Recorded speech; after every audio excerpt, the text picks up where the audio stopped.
Now, Nancy Gathungu assumed the office of Auditor General on the 17th of July 2020 at a time when the country had not had a substantive Auditor General for 11 months.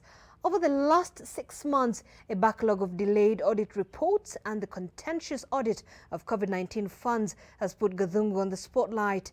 Well, tonight, Nancy Gathungu takes stock with Julians Amboko, highlighting issues around the audit of Kemsa, the pending bills contested by the counties, the autonomy of the office, and whether the taxpayer actually loses 2 billion shillings daily, as stated by President Uhuru Kenyatta. Take a look. Welcome to this special conversation with the Auditor General, Madam Nancy Gathungu, who was sworn into office on the 17th of July 2020 after a protracted wait given the exit of office by the predecessor, that is Mr. Edward Oko.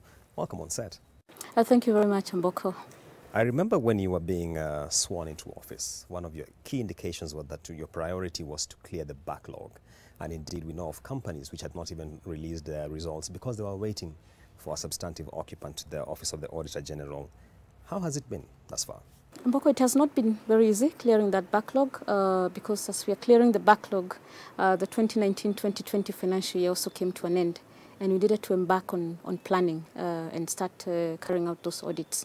But what we did is I formed a team to assist in planning, and what we did is we agreed to cluster in terms of prioritization.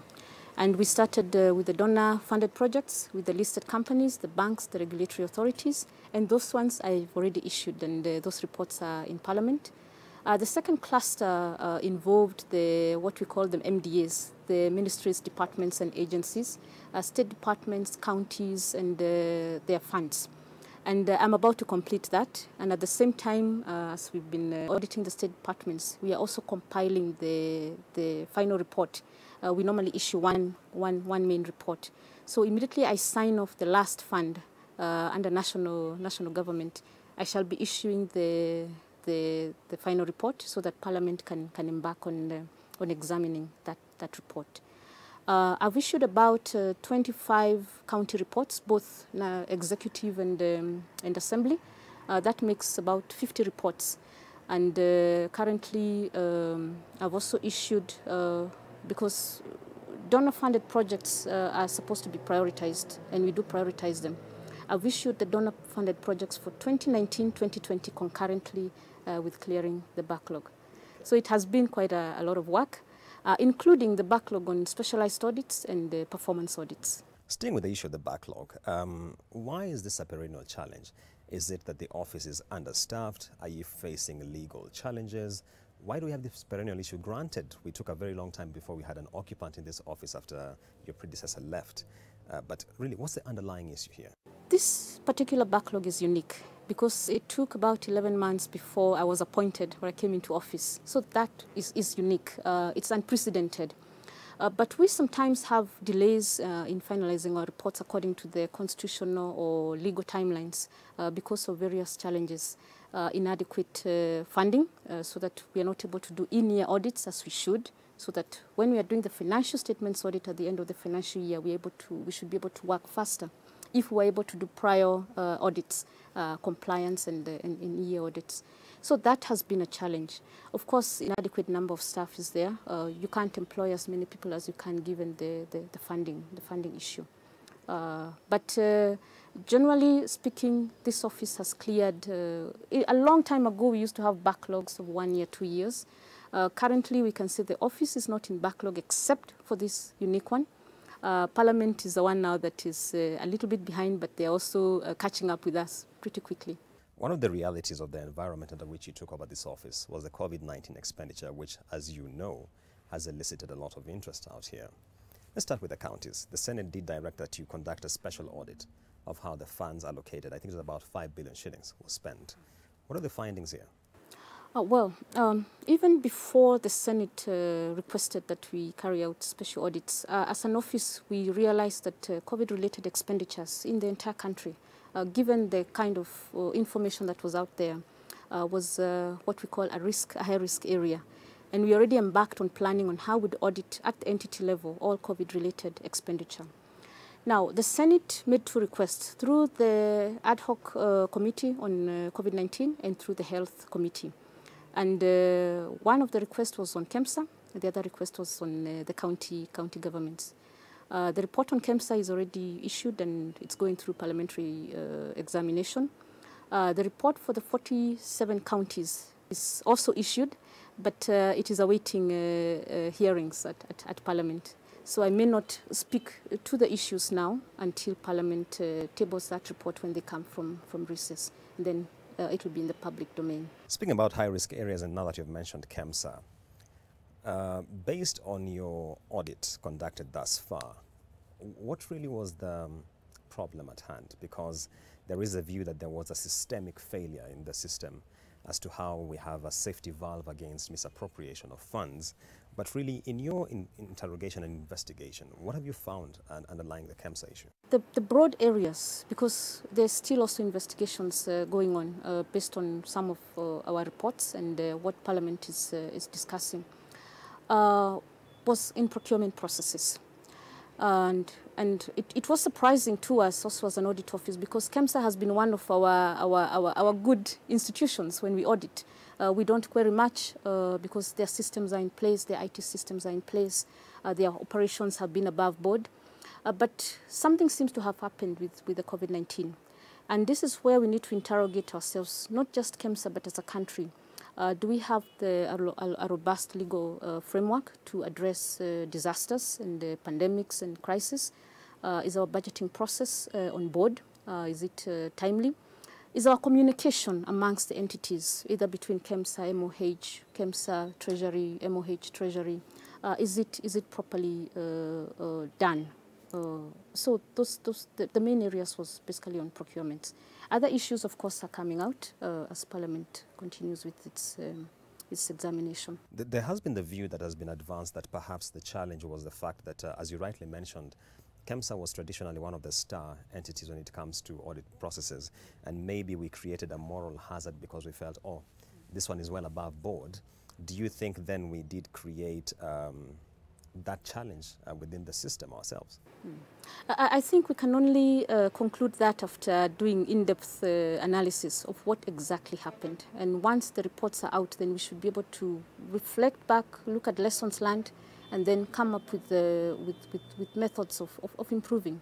Still within the subject of COVID-19 expenditure, the COVID-19 emergency fund, there isn't much visibility as to how the expenditure has taken place and how this is being audited. Are you involved in this process? COVID-19 related expenditures audit are under the purview of the Auditor General. Apart from Kemsa, apart from the counties, we are also auditing the national response, the national government's response to COVID-19, and the fund is under that. And currently the report on that, including the COVID-19 fund, is under review, the review process, and I shall issue that report in due course. Okay.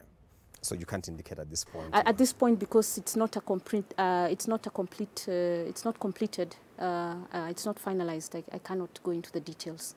We are getting into the budget season, and one recurrent issue we normally have is the state of IFMIS, the Financial Information Management System. And indeed, we've had even a special audit being commissioned regarding IFMIS and the vulnerability to leakages when it comes to the resource envelope. How is this going, the audit process?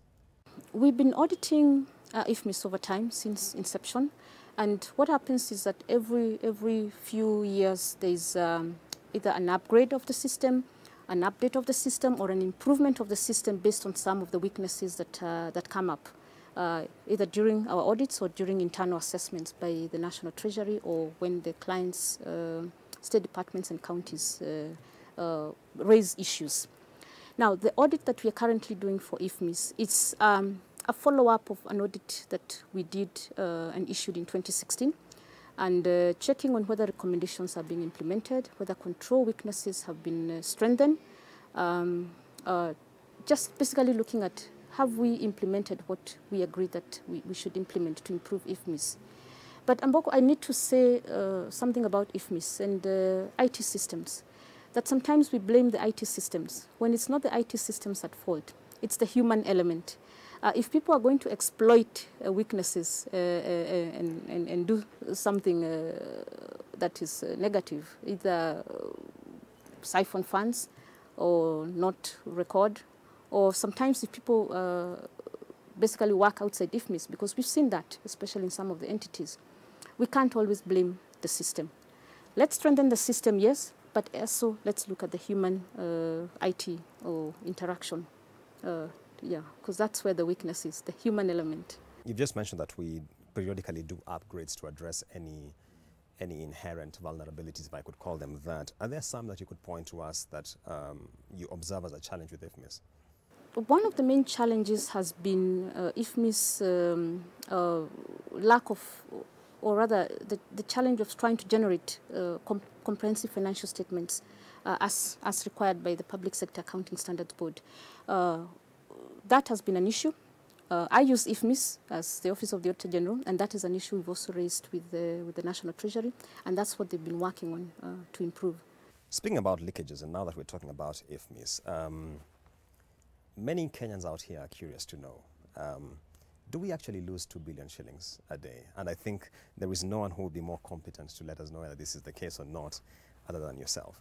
I think I would want to leave that to the person who talked about the 2 billion, because you know that is somebody who is privy to probably intelligence information that says that we are losing 2 billion. But for us, what we do is we consolidate what is not accounted for. And in our reports, you'll see where we say, for example, these particular entities did not account for this amount. Then we consolidate and we say this has not been accounted for, and follow up on that.